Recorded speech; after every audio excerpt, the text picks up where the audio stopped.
Maharashtra police दलात ठाम नेतृत्व, शिस्तप्रिय कार्यपद्धती आणि धाडसी निर्णय क्षमतेमुळे स्वतंत्र ओळख निर्माण करणारे माजी IPS अधिकारी विक्रम बोके आज सार्वजनिक जीवनातही तितक्याच सक्रियतेने कार्यरत आहेत.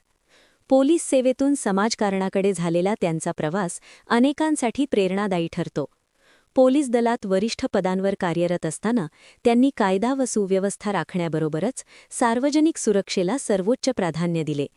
विशेषतः पुणे-मुंबई द्रुतगती महामार्ग सुरक्षेची जबाबदारी सांभाळताना वाहतूक व्यवस्थापन, अपघात प्रतिबंध आणि गुन्हे नियंत्रणासाठी प्रभावी उपाययोजना राबवून त्यांनी आपली कार्यक्षमता सिद्ध केली.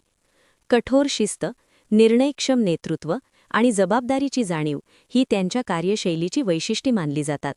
सेवानिवृत्तीनंतरही त्यांनी समाजहिताच्या प्रश्नांवर ठाम भूमिका घेतली.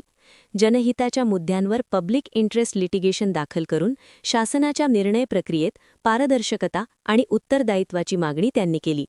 यामुळे त्यांच्या व्यक्तिमत्वातील सजग आणि लोकहितवादी दृष्टिकोन अधोरेखित झाला. राजकीय क्षेत्रातही त्यांनी पाऊल टाकत पुणे लोकसभा मतदारसंघ येथून उमेदवारी जाहीर केली. सुशासन, पारदर्शकता आणि विकास हे मुद्दे मांडत त्यांनी सार्वजनिक जीवनातील नवा अध्याय सुरू केला. याशिवाय ते महाराष्ट्र ऑर्गॅनिक फार्मिंग फेडरेशन या संस्थेशी संबंधित असून सेंद्रिय शेती, नैसर्गिक शेती पद्धती आणि शेतकरी कल्याणासाठी सक्रियपणे कार्यरत आहेत. शाश्वत कृषी मॉडेल आणि ग्रामीण विकासाच्या संकल्पनांद्वारे समाजकारणाला नवी दिशा देण्याचा त्यांचा प्रयत्न सुरू आहे. आज त्यांच्या वाढदिवसानिमित्त त्यांच्या दीर्घ आणि समर्पित सार्वजनिक प्रवासाला मानाचा मुजरा.